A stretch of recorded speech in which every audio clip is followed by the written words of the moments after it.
No, I should be saying what Vince says every single time. We're live. We're Yeah. live. Like as if and no one else in the world knows that we're Well, live, you right? guys tweeted out that old YouTube video from Yeah, I Jesus, found it. man. Yeah, yeah. Yeah, It's on that's our funny. channel.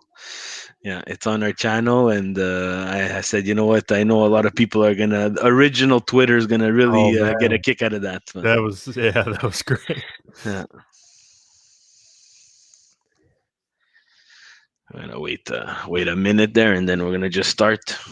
Not a Okay. big deal. You might hear my kids. You might not. Yeah, My that's wife. You might hear my wife screaming at me too there, but that's okay. yeah. No, same here. But you're working from home now, John? Yeah, Yeah, yeah. yeah, yeah, Thankfully, yeah. I've been going in. I've been going into the office at like once or twice a week, but Okay. yeah, Hey, look, see now everybody's gonna be jealous. I don't know. You see me? yeah. Yeah. So use the Vinny didn't know how to make the ticker work at the bottom, right? Oh, So these episodes you could have told people who the hell we're talking to without is it even video making. too? Sorry, I'm on my work computer. Yeah, We but don't. no, it's okay. Don't worry Oh, about it. I You was can gonna keep say it. we don't. We're a bank. I work for a Yeah, bank, so we don't you have. don't We're have not you don't allowed have to. camera. No, no, no. No, You're not allowed we're camera. not No, no. allowed camera No, access. no, we're used to it. We're used to it. We're used to it. Imagine David Amoyal. He's like, he had video, and he's like, no, no, no. I don't want to be on video. I said, it's okay. Just shut it off, David. It's not a problem. Yeah. Okay, let's get it started, guys. No fancy music. Cari amici sportivi, welcome to a special midweek Milan weekly podcast with our dear friend John Solano from Roma Press. John, thank you very much for joining us. Myself and John are both working full for 40-hour weeks, and we are taking our lunchtime to bring you this special episode. John, welcome. Hello, happy to be back. This is yeah, I think this is the first time we've chatted in some time. I was thrown off by this not being on YouTube this time, but I'm excited. It's been a while. Yeah, but this is gonna be on YouTube. It's gonna be live. I didn't want to disappoint you, but you will be Oh, on even YouTube. better. Yeah, yeah, yeah. It's gonna be on YouTube. So for everybody out there who's gonna be listening and listening now live, John is a fantastic Roma fan, and I think great friend through Twitter and social media, where we love to talk football, go back and forth there when he decides to respond to me. Sometimes he puts me on the junk mail list and I don't get a response. But when me and John go back and forth, we go back and forth. So I love talking to John all the time. Vinny, guys, happy to announce that Vinny is not on the show, and I'm not happy because he's not on the show. It's because he's back at work. So good for him. He's gonna get back into the work of things and get back to real life. The vacation is over, Vinny. The vacation is over. So, ladies and gentlemen, talking to John. John, let's go straight into it. I know you have a hard cutoff, so we're gonna ask the tough questions right away. Okay, here we What's go. going on with Roma's ownership situation right now? Oh, where do we begin? Well, you guys went through this not so long ago, right? I mean, Exactly, that's why. well, I guess you could say you went through it double, I guess, to a certain extent. Um, so right now, where things stand, good question. So the virus really halted everything. Back in March, Dan Friedkin, the CEO of the Friedkin Group, middle of March, just before we saw everything essentially stop, Roma and Friedkin, they had come to an agreement on a deal for the acquisition of the club, roughly 650 million euros. Now, a lot of people will look at that number and say, oh my God, that's a ton, especially when you consider somebody like Newcastle United is about to go for 400 million euros to one of the richest Yeah, individuals in the world. that's crazy. And that includes, though, 260, more than that, 275 million euros worth of debt. A lot of debt, lots and lots of debt. That's primarily the problem of Roma right now. So when I say that the deal didn't happen because of the virus, I'm saying literally that Roma, if there were an additional 24 hours, Roma would be under the control of Dan Friedkin right now. I'm not exaggerating. Roma, they even had the communications drafted to announce that they had come to an agreement with Dan Friedkin. I've had that confirmed by not only Friedkin's people, but Roma. They've enlisted two different law firms to help them with the sale. Studio Tonucci, who is the primary law firm that they use.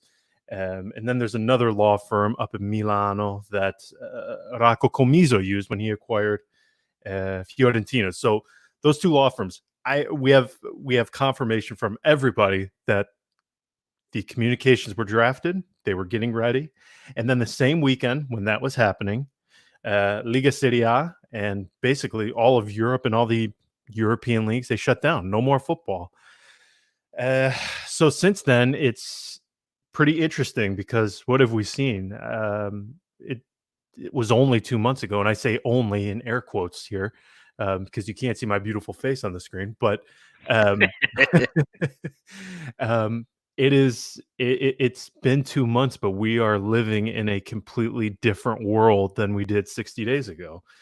We're talking several economies throughout the world completely collapsed. If you don't know very much about Dan Friedkin, the one thing you should know is that he acquired most of his wealth through the sale of automobiles. Doesn't really take much of an economist to know that the automobile industry, no matter which country Yeah, you lived in, has tanked. So he's been affected from that standpoint. But he hasn't walked away yet from this deal, which I think is really the only encouraging thing out of all of this. Because again, we're talking Roma, we're hours away from this deal being completed. yeah. Hours.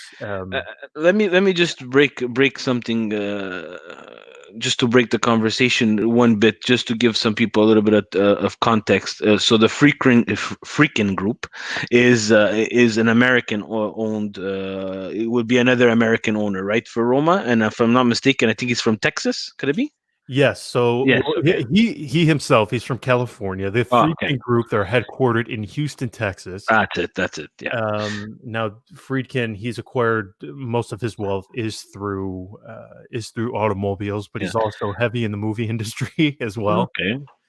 So Um, you have a mix there. You have a mix of De Laurentiis from Napoli that you're gonna have another. We're gonna have another movie star around, owner, and someone in the car industry, which Serie A usually gets a little bit of Juve when the Fiat group there. So it's a good collision.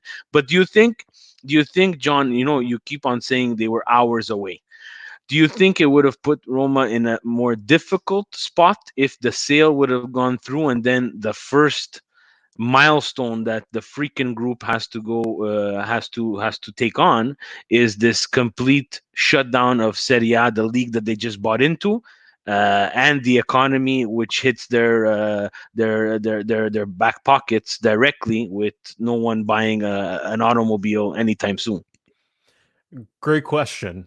That's, in my opinion, just in my humble opinion, I should say, I think that they would be in a better position because here's the thing.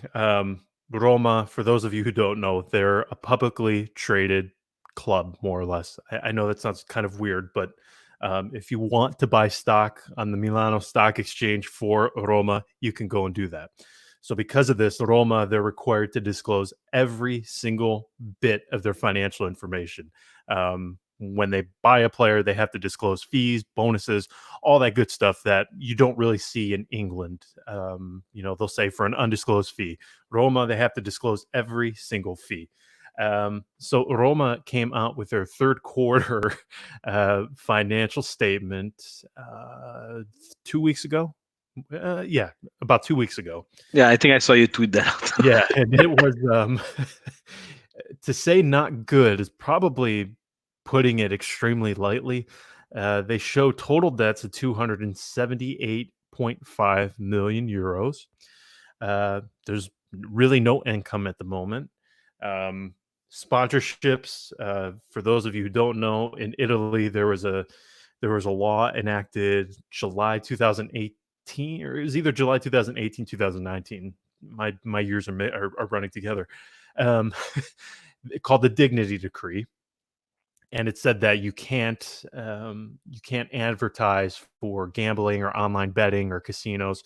Well, Roma's training shirt sponsor was Betfair, Yeah. and they're a they're a gambling company, so they had to dissolve that partnership with them. So they lose out on that money, which was roughly 30 million euros. It's disastrous right now. There's No. really no other way to put it. And it is disastrous. And like Formula One went through this. There, like, I get it. I'm not condoning it. Like, Formula One went through it with the cigarette sponsors, right? We remember the Ferrari car always had that Marlboro Yeah. sign on it somewhere. It became vintage. The player's car was the player's car. I find it so dumb that we let people gamble. People can gamble. It's not something that's illegal, depending where you are in the world. People can smoke. It's not illegal to smoke. People are also smoking marijuana now, which has it, for depending on which side of the coin you're on, has a health benefit or doesn't have a health benefit. Where do we draw the line for that? Like, like, this is important income for sponsorships, like a Roma team that needed this money, right? And you just said it, $270 million in the red plus. Yeah, and the thing that hurts is, and I'm sorry, I call them Betfair. It's Betway. They had, I believe it was 2 or 3 more years left on this contract. This was a brand new sponsorship deal. It it dramatically affected them, and in a moment like this, where your income sources are essentially zero, to be able to count on that sponsorship money is minute of a detail as that may seem, that is huge for a club like Roma when they're operating in such tight parameters. There is so little room for Wiggle room, error. yeah, yeah. There's Yeah, no wiggle room, and even that money would be enough just to keep the boat afloat, right? So, yeah, it was a huge blow for them, huge blow. yeah. So that's another thing. Like, traditionally, Roma, they're even their shirt sponsor, right? If like, before, they had some consistency on in terms of who they had on their shirt sponsor, we would always see Roma come out the first couple of games and with that beautiful burgundy jersey with no sponsor on it, right? Yeah. So, which is, what, for a soccer historian, is something that, it brings them back in time and says, Oh, wow, it's that's beautiful. Yeah. that's beautiful, right? But why has Roma had so much trouble attracting sponsorship? Because, like, I see Milan, and now we're going through a tough time, and it's tough for us to attract sponsorships because the results are not there. But for Roma, we've gone through a couple of years where the results were there, and they still are having trouble attracting sponsorship, even with an American owner. Yeah, so as you just mentioned, 2013, 2014, no sponsor. 2014, 2015, no sponsor. 2015, 2016, no sponsor. And then 2016, 2017, no sponsor. 2017, It's crazy. 2018, It's crazy, it's and insane. I Qatar can't. Airways finally came. I can't wrap my head around it because Rome is it's it's a central part of Italy. It's almost like saying, like, the New York would not have a sponsor, right? If we can compare two cities, right? Because and Rome has so much history, the Colosseum, and so many other beautiful things, that why are they not attracting this sponsor? Well, I think what you're getting at now is sort of the big picture as to why Jim, or I'll call him James because I'm in a formal setting, James Pallotta has really mismanaged, I would say, these last 2 to 3 seasons. I don't care what they did on the pitch. I'm talking from a pure management leadership standpoint. I don't know if you know this, but this guy has not stepped foot in Rome in 2 years. In 2 weeks, it will be exactly 2 years since he stepped foot in the city, in the club that he owns. Yeah, Young Hong Lee has stepped in to Milan more times than James Pallotta, and that boggles my mind, right? So I don't want to get into it. Like, I follow you, John. You know that I'm always there. I'm always reading your stuff, so I understand that background, back and forth with him, as you guys go, but Just don't go to that tweet no, where he got mad at me in no, March no, and said no, I got it no. totally But wrong. the thing is that, like, that's what I like to see, right? And that's why I admire you so much, and I continuously follow your work, even if it's with a team that I like, Roma, because I find they're always interesting for me. And you can correct me if I'm wrong. whether he mismanaged it on the financial portion with Roma, but I think he also missed the window, right? He had to address the fact that he had De Rossi, he had Totti at the tail end of their careers, and I'm not blaming it all on him, right? I'm talking Roma ownership even before, with players like that and the team that you guys had throughout the years. Is it a failure that you guys have not been able to win something? Oh, unequivocally. I'm not a. I have been quoted as saying Coppa Italia. They don't really interest me at this point because Yeah, I think Roma. Now, a lot of people will say, okay, well, Lazio is is so much better than Roma because they win more trophies. Well, I guess it's all your perspective, how you value each trophies. I For agree. me, a Coppa Italia, Supercoppa, at this moment in time, they don't interest me. I would much prefer to see Roma go all out in the hopes of winning Scudetto. Have they absolutely missed a window? I don't think anybody would argue that. Um, for me, this window that they had, it started in 2013 after they let Zeman go. They bring in Rudy Garcia. They build a pretty formidable team. Doesn't have much depth, but they finished behind, I believe it was 14 or 17 points behind just a super Juve. Yeah, Absolutely incredible Juve. So there's no shame in that.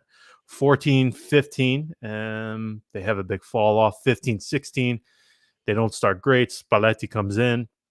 I think their window was in 2016, 2017. You yeah, had Luciano Spalletti. You didn't have the Champions League to worry about because in typical Roma fashion, they flame out of that early in the season. They finished 4 points behind Juve. And it's the same thing that we've talked about previous Romas before. It's for Roma, just to get a taste of I guess what has held this team back. It has never been the big matches against Inter, Milan, Juve, Lazio. It has been these small matches, and yeah, it really just goes to the mentality. Why didn't they win in 2009 2010? Well, it's because they dropped points to Sampdoria, Livorno. Um, this is that more or less summarizes what has held this team back. They can yeah, get up for the big occasions, but for the matches that require character, a bit of maturity, they just lack it in every possible way. yeah. And I think that's on the pitch, and I think that's off the pitch. 100%, because as an owner, Pallotta was also a rookie, right? He was not accustomed to this new venture, especially in a foreign country. And I'm saying foreign, even though he has Italian roots, it is foreign to him, right? So, and I have a lot of Roma friends. You know, yourself, Vincenzo Gattuso is also another follower of yours there. That he's going to be happy I mentioned him here, and I remember during those seasons, I was telling him, I said, Vinny, you gotta understand, this team is gonna need to learn how to lose before they can win. And I think that because they had so much trouble and the way they lost certain matches, like you said, dropping points to Sampdoria, dropping points to Livorno, those things like that, you need some testicular fortitude and you need some Mhm. psychological help to get over that stuff because it's hard, man. And you know what? I don't think they were ever able to get over that. And that for me, it's sad. I love, like you said before, I love the Lazio fans. Oh, Lazio's better than Roma. Lazio's better than Roma. Okay, I get it. You're in a better run than Roma right now. But what has Lazio won? You understand? Like, let's talk about what you're winning Copita. That's great, but for me and for like for me as a Milan fan, like that Super Copa that we won, like we made it there because we were like, oh, who do we play against Juve? Oh, you know what? Let's put Milan there because of XYZ. Like, what kind of trophy is that? Yeah, I mean, for me, I feel especially something like a Super Copa, and I know this is going to come off bitter. You're a Roma journalist. You write about Roma. You support Roma, and I completely understand if somebody takes that. Here, I need you to be angry, John. Yeah, I need you to well, be angry here because it doesn't matter. You have to be angry because I get listen, angry. I get I angry all I the time. I honestly think those types of trophies they sort of act as a band-aid and are sort of like a fallback if you are to not achieve a higher goal.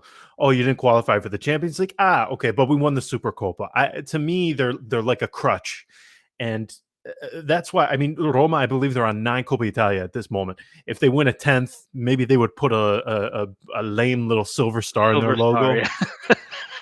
just to seem, important. Would that excite me? Okay, maybe. But I mean, if let's say Roma go out, they win the Coppa Italia, and they finish 5th or 6th in the table, is that really a successful season? To me, no, In no. theory, no, because of the prize money. Because, and that's another thing I wanted to touch on, right? Do you think, even with the new ownership group coming, uh, you spoke about the amount that they're selling Roma. The freaking group is going to take over eventually, knock on wood. You know what, and I say this with all without being uh, without being condescending, right? Like, I really want the teams to succeed. Like, I'm a Serie A fan as well. I will never go for Roma because I'm a Milanista, but I want them to be in financial trouble? No, just like myself.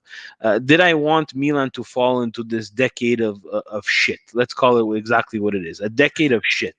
And you know what? I'm gonna be the first one, and I wanted to say this with you on it. Was I fooled by the Young Hong Lee project? Of course. I felt like I got years of my life taken away from me because I believed that there was some kind of project. Mm. But fool me once, okay, I'm gonna take it. Fool me, you're not gonna fool me twice. I won't make it get to the saying, right? Now I want to see a project. That's what I want to see from Milan. You're the Elliott Group. You take over countries, for God's sakes. You tell me you can't put together a project for a Serie A club, a sports entertainment club? Yeah, it might be difficult, but you have the financial power to get the right people in the right place. If we go to Roma, do you think maybe Palotta did not invest in that area for Roma because they did great things on social media? Roma's social media, in terms of their Twitter accounts, what they do is fantastic. I think it was this year when they would sign a player, they would also match him up with the Missing Children's Network, where you would be able to get some more exposure to these kids who might be forgotten. Oh yeah, I mean, from a social media, uh, I can remember Roma's website before Palota, and it was like operating, AOL 2.0 with dial-up.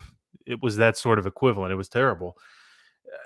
Off the pitch, there's very little that I can complain about, other than I don't even know if you want to consider this off the pitch, but we could do an entire show about the Stadio della Roma, Yeah. which at this point I wouldn't be I wouldn't be shocked if you were more akin to believing in the Tooth Fairy, Santa Claus, because those things are more realistic than the stadium at this point. I want to keep this one ownership because I want to keep because our teams are going through the same thing, right? So Yeah. today they said one day they're going to tear down the San Siro, the next day they're not. Today is the tear down San Siro day, so I need to find my way over there before they do tear it down. Until tomorrow, they change that they're not going to tear it down. So the stadium talk, let's keep it for another lunchtime where we're going to be scrambling around and I'm putting away my groceries while you're taking a lunch break, and we'll talk about the stadium one another time. Let's Fair stick with enough. the ownership.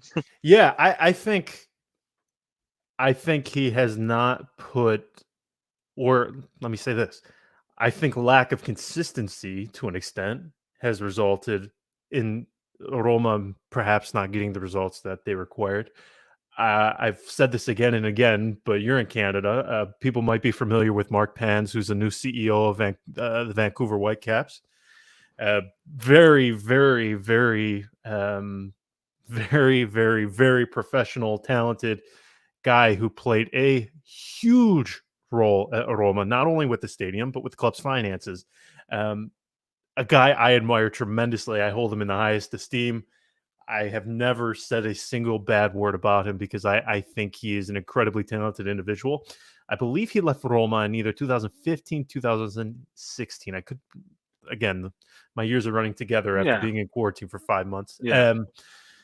I think when him and Palota, they had a falling out. I think when he left, I think that was catastrophic.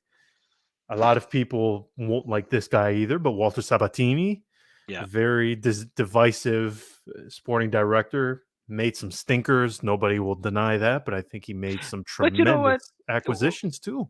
We'll get to that because that's going to be my next question. But Walter Salvatini, he he made some stinkers.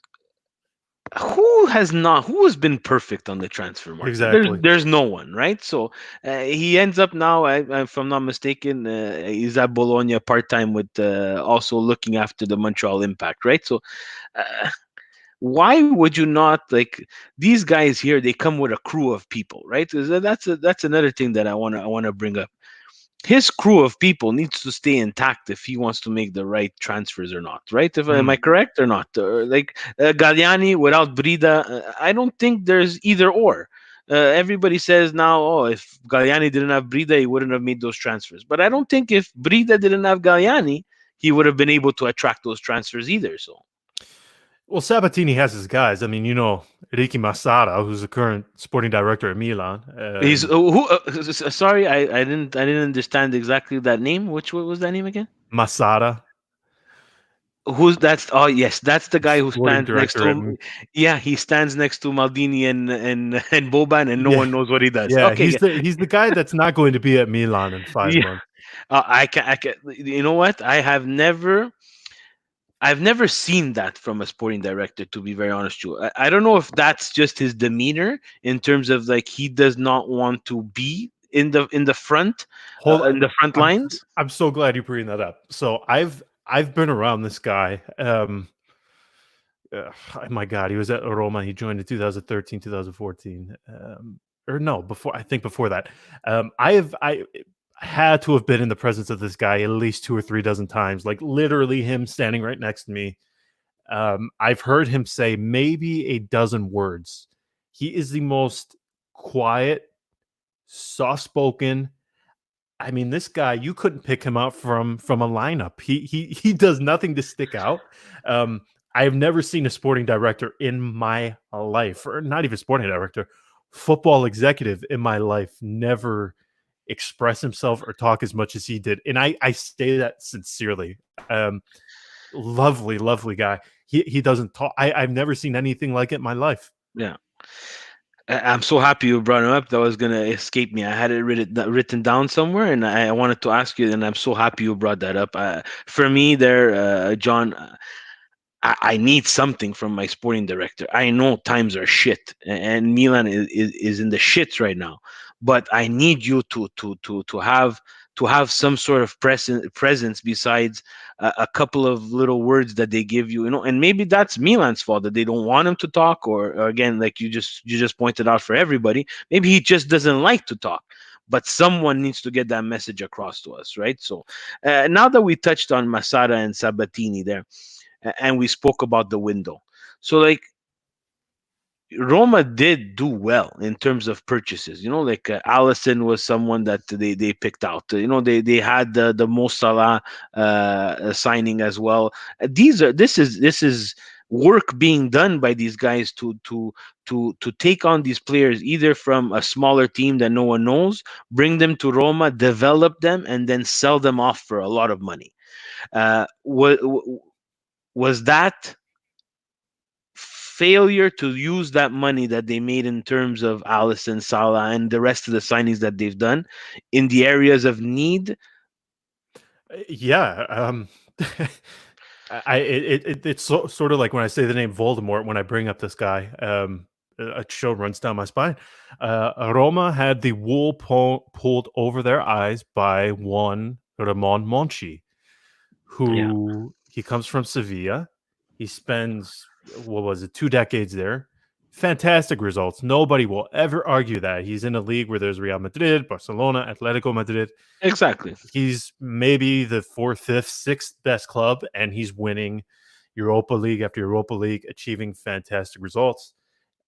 I I was so excited when he was arriving. I had the chance to speak to him. In fact, I still speak to him, but I got to watch my words because, believe it or not, he searches people who mention him on the radio podcasts. I kid you not. interesting fact: if you ever tweeted about Ramon Monchi and he's blocked you, but you never like tagged him on Twitter, it's because Yeah. he searches his name. Wow. Very insecure guy, extremely Wow. insecure. Um, Monchi was nothing short of a disaster at Roma.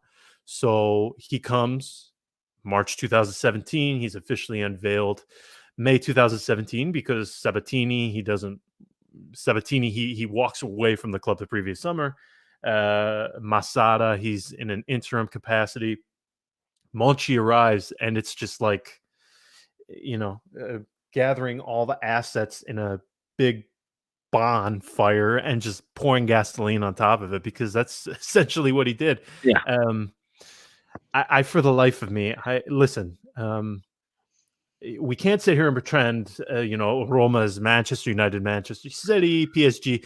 When a club comes knocking on the Roma's door and they are going to pay 2, 3, 4 times the fee that Roma paid for a player, more often than not, I would You say have to sell.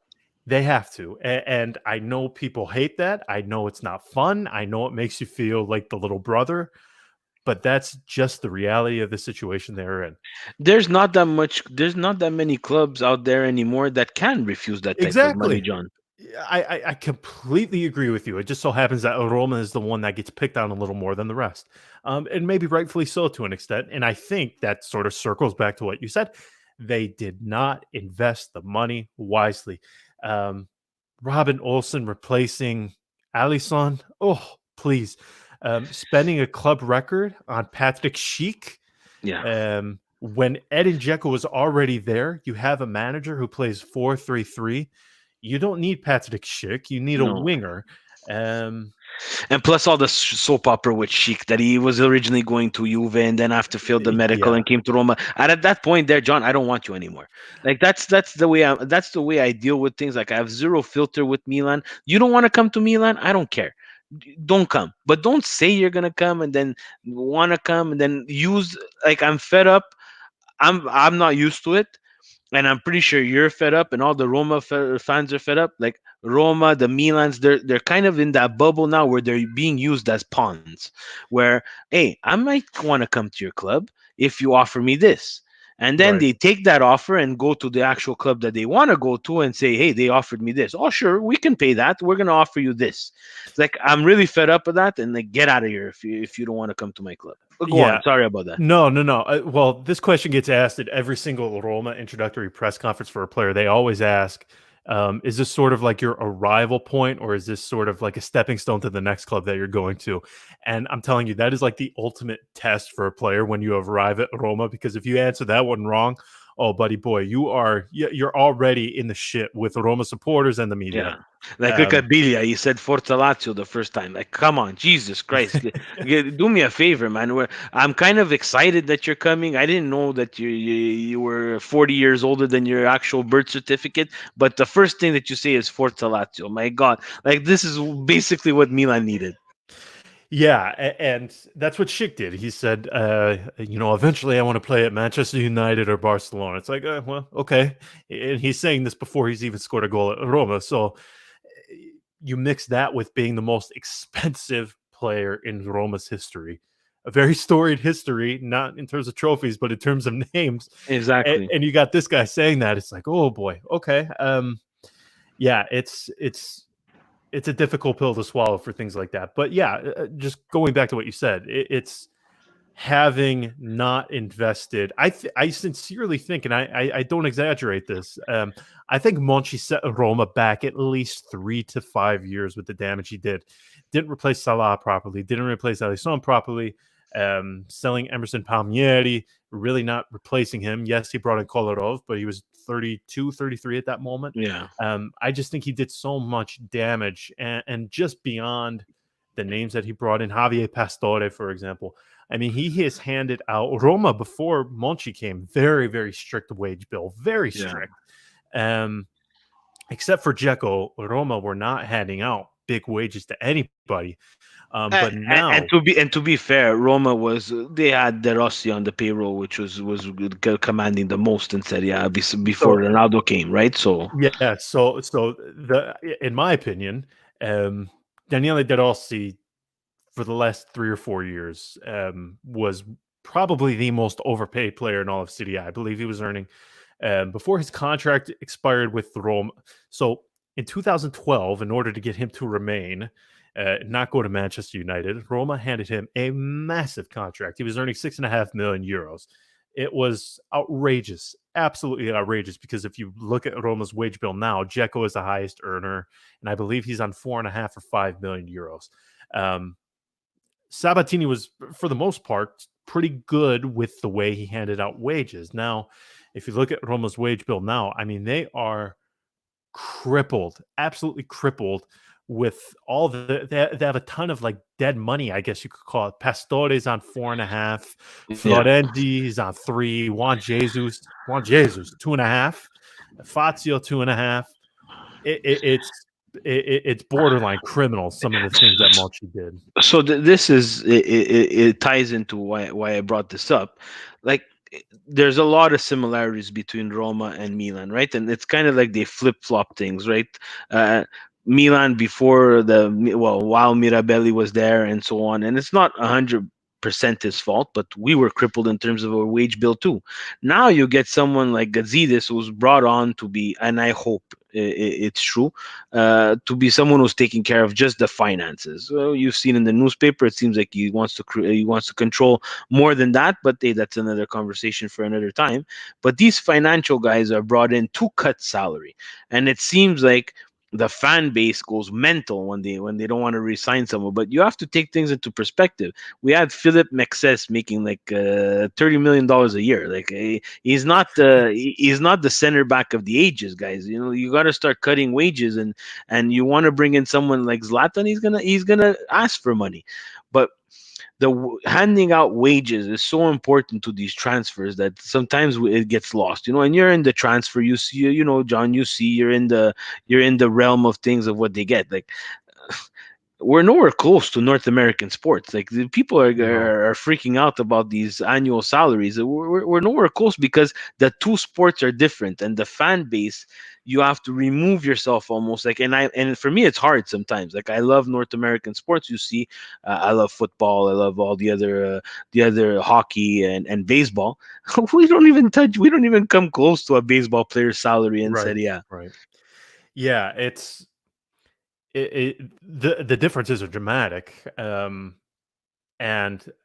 part of me part of me thinks we're only going to see that gap grow a little bit, particularly in this moment.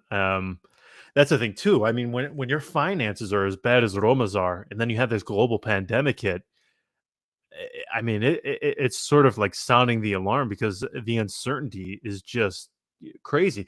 I almost feel like we're sort of in the position where Milan was, where you knew this whole thing with Young Hong Lee, like Was it's like, gonna crumble. yeah, it's like the jig is up. Okay, this guy clearly doesn't have the money. He's not coming up with it.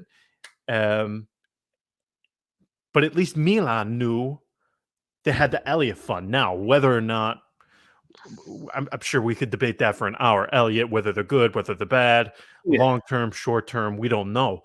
For me, I don't know, because What's Milan, next? For Roma, you exactly, don't know what's next. If Freak pulls out, what does Pallotta do?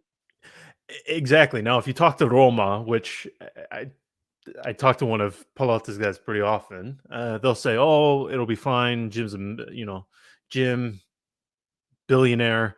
He has billionaire friends. They can make this thing go." And it's like, okay, I guess I can understand the optimism from their standpoint. They don't want people to be worried. But then the other Yeah, part of just me is like like, just like me and you, right, John? yeah, Or just go to the ATM machine and pull out a couple of 100 million and help them out, right? yeah. And then, but the other part of me is like, okay, well, I guess I can understand that. Nobody's arguing that these guys don't have a lot of money. But then, if you do have a lot of money, why not just pay off this debt, or at least chip away at this debt? And they haven't done that, and that's the part that leaves me just scratching my head. I don't know what the plan is here. I don't know what the future is here. And you just said it. If Friedkin pulls out, I don't know what they do, because there is nobody else. Nobody. Roma, they've enlisted Goldman Sachs during this entire process to help find buyers. Guess who they've come up with other than Friedkin? The Nobody. Elliott, the Elliott fund. Oh, yeah. I wish. All jokes aside, we have a couple of more minutes. I want to just shoot out some just quick fire questions for you, and then we'll wrap it up. I'm gonna take 3 minutes of your time. If you would have a chance to take one of our Milan players on this current squad for your Roma squad, who would it be?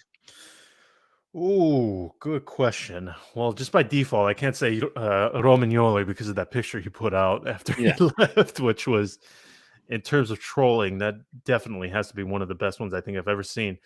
Um, I have to say, if I could pick one, I would probably say Benacer. I've always been a big fan of his. I think he nice. has room to improve, but Yeah. There's yeah, a window of improvement there. Yeah, I agree.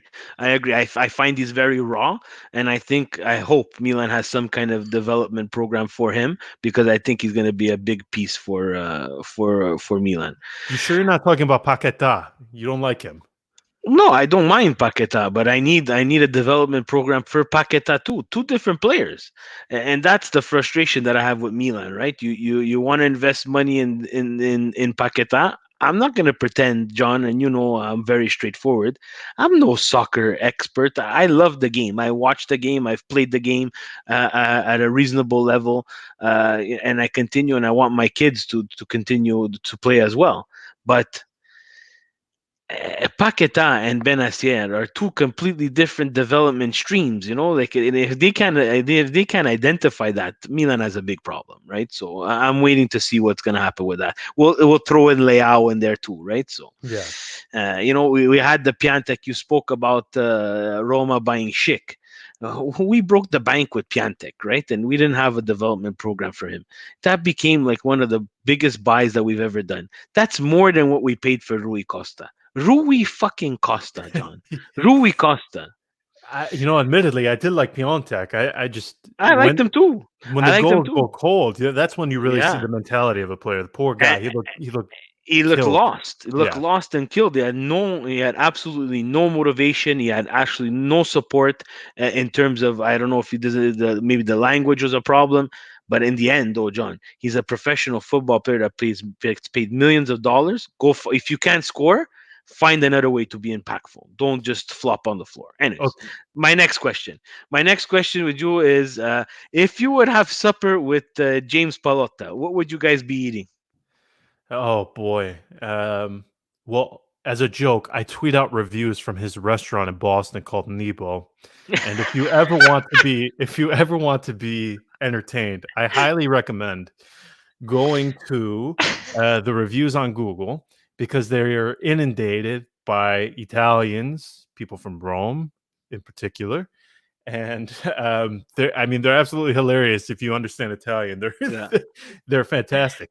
I myself always have been a fan of pesto. So, um, well, probably myself, I'll be having penne with the pesto. Hold on a second. Penne what? With the pesto. No, lisce o rigate? Oh, come on. What do you think? There's only one answer to this question. Rigate, right? Yeah, there you Thank you, go. John. That's why we're friends, Only one buddy. answer to this question. Um, him, I don't know what he's eating. This guy, he hasn't been to Rome, as I said, in 2 years, so he's probably having a burger and fries. Oh my God. Anyways, that was very scary. I was thinking like beluga caviar or something like that, but No, no, no, no, no, no. not even. Hold on. I Okay. have to ask you before I go. Yeah. Okay. This whole thing with Ranić, okay? Ralph Oh Ranić. my God. Yeah. Hold on, but could they have handled this any worse? Like, No. Milan basically give Boban the middle finger. Yeah. It seems like they're going to give it to Masada and Maldini in the summer of Ranić arrives. Yeah. What This is is crazy. Gazzini's thinking, though? I Why don't know. handle it this way? Why not just be upfront? I don't know, and that's the frustrating part there, John. Is it's not upfront, it's not transparent, and you know what? I'm not a fool. I know that not everything is gonna get out, but Milan is a Swiss cheese in terms of keeping stuff behind closed doors and what they're doing. Like the Boban thing, to be very honest, with you, I was disappointed in Boban because not because of what Gazidis did, and I was disappointed in his reaction because he kind of put Milan aside, and he was talking for himself that he was hurt and he was injured, and whether it was a sanctioned interview or not, like I think he has enough experience and he has enough love for the shirt that that could have been handled behind closed doors and not make a spectacle of it. This Maldini thing now, where Maldini did the same thing, I'm also disappointed because if you think about his love for the shirt, and I know that sometimes enough is enough. Well, Masada is not going to talk, right? So you know he's not going to say anything. He doesn't even know that he's probably losing his job. Uh, but with the Maldini thing, like I don't get Gazidis because if you're the financial guy and you're there to take care of the financials, stay out of the soccer stuff. I know that Elliot is going to want to ask your opinion, but what does Gazidis know about Ranić? Because besides what he's done in the Bundesliga, I've never seen Gazidis anywhere close to the Bundesliga. He's always been the Arsenal guy with Arsene Wenger and balancing the books, but now you're walking into a realm of the unknown, which is football stuff. Why don't you leave it to the football guys? And I cannot defend Maldini, and I've said it on the show, and it might not be a popular opinion. I can't defend Maldini either, right? Like your first hire was Gianpaolo. That was a fail. And again, no one's perfect. But Maldini, I have separated Maldini the player and Maldini the executive. Maldini the player has 20 years experience. Maldini the executive has less than a year. So if you want to bring in someone with experience, let's lay the cards out on the table and get them on the same page because the team needs Maldini in terms of that flagship and that bandiera, but he's going to need some help too. And maybe it's Ragnick. Maybe he takes on kind of like that Walter Zabatini style of where he's going to surround themselves with, make Maldini the face, but the Brida in the back is going to be Ragnick. But I don't think they know what they're doing. I'm lost for words at that. I could have another show just on that. Yeah, the confusion for me has always been. I mean, it's not as if these are two bidoni that played for the club, right? I mean, these guys are, as you just said, bandiera. I, I guess why purge them in this way? If the whole point has been to, okay, you know what, things didn't work out this way. Ranić, we think we can go forward with him. He can bring in young talent who knows that can earn us money or something. Yeah. I just think the behavior of everyone has been so weird, and I've been shocked because again, it's not like these two guys were some throwaway players. No, and exactly. But even if they're throwaway players, it's just the way you're conducting business. If you're a young talent, even if Ragnick comes over with all this bad press, think about it, John. If you're a father of an up and coming superstar player, would you want to come to Milan? Right. I would say, you know what? I would take my chances with like a Borussia Dortmund, the Liechtensteins there, RP Liechtenstein there, his old team. I never can pronounce their name, but a team where my child or I'm entrusting them with my child to have a development program and to bring something. But Milan hasn't shown that. The Serie A right now is between Juventus, Inter, Lazio. Atalanta's a new one too, but after that, it's a real roll of the dice. Yeah, it's especially for just the financials of it too. We can get into this another day, but Inter with these fake sponsorships that they have, Juve Oh, come with on. We know all same this thing. Inter got out of financial fair play faster than everybody else, and they sold half their Primavera. Uh, we're never going to know the actual truth, but like you said, Well, we thanked them for Zaniolo, though. Yeah. exactly. You understand? So that was actually my next and last quick fire question. I know Zaniolo is the prized possession of Roma right now, and okay, I want him to get better because we need him for the Azzurri, and the knee injury was horrific and poorly timed. But besides Zaniolo, can you give us maybe someone else we should be looking out for from the Roma squad?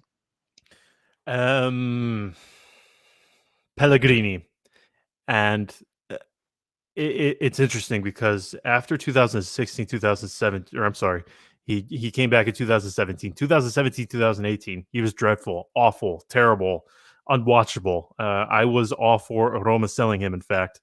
Um, but then there was like this moment for him. Javier Pastore got injured in a derby match against Lazio.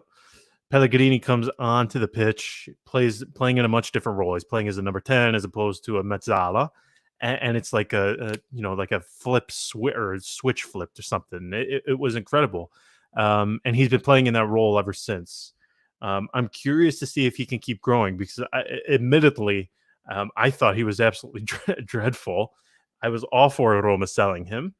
Um, but I definitely think he's growing into this very capable number 10. Yeah. Now, he cannot score nearly at the rate at which you would expect um, from a number 10. However, his assists are off the charts. Passing ability is good. Work rate is good. Um, if he can just start scoring a little bit more, I think he'll be sensational. I But probably should. we're not giving him the number 10 though. Let's face it. No, no, no, no, No. no, no, no, no. I think it's so weird because the way we I looked at the potential Italy side for this summer with it being delayed a year. It's so weird the dynamic how we look at it now because it went from Zaniolo having no chance. Now Zaniolo's running and he'll absolutely be back for 2021. Yeah. It's hard to know what sort of role even Pellegrini will play at that point. Obviously, he should make the team without any issue. Um, but yeah, you're not going to give him the number 10, but I think he can really grow into a nice little player. Nowhere, uh, Nice. yeah, I mean, no Totti or anything like that, Yeah, but exactly. certainly a formidable number Final 10. question because I know you have to leave. So I'm going to leave you with this. Will there be a number 10 in Roma in the next 5 years? Yes. Yes, there will be.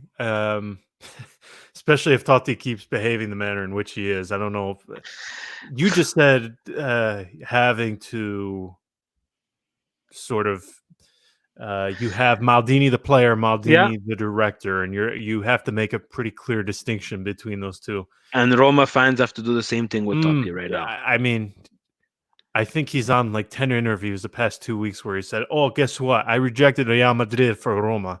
It's like, okay, guy, we knew that we knew that We 10 get years it. ago. Yeah, we The get it. past is the past, man. Yeah, we get it. And it's sort of like he keeps having to rub everybody's nose in it. And yeah. to me, it's getting a little old. I thought the manner in which he left the club was borderline embarrassing. Not borderline, was embarrassing. Yeah. The way he treated some of the media at that thing made me very angry. Now he's trying to be an agent after having left Roma. I don't. I don't know. Yeah, he was asked, "Oh, if you had the chance to bring a player to this Roma, would you do it?" And he said, "Not if this current ownership group was there." It's like, oh come on. Wow. So he's not having dinner with Jim or James anytime soon. No, no, he and Jim will not be sharing a bowl of Okay. anything. Okay. No, No, no hamburger, no nothing. no, None. no, no, no, You know no. what? Jim gets his penelishi. Yeah, Uh, John, thank you very much. I know it's super busy and caught you in the middle of the day. I will post this ASAP.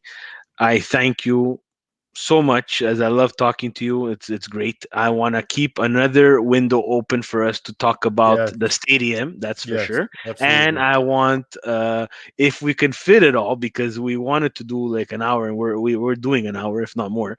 I want to fit this whole Totti scandal in another episode too For sure. because this I have a feeling that our worlds will collide later on this year where we'll have our own Maldini scandal to talk about as well, so we can reminisce on how our clubs are fucking everything up.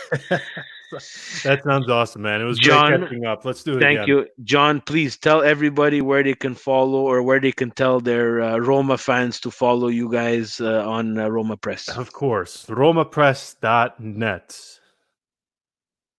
Boom. Follow John. You can find him under Milan Weekly Pod. We follow him. We follow John. We follow the Roma Press account.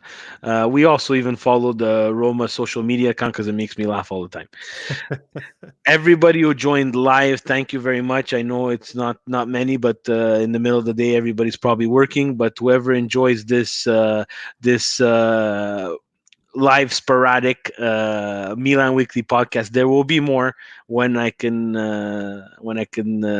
make sure that my wife doesn't kill me with a knife because I see her looking at me with the radiant eyes to get off the phone because the kids are smashing something upstairs. So, All right. Well, in the interest of you not getting killed, I'll go too.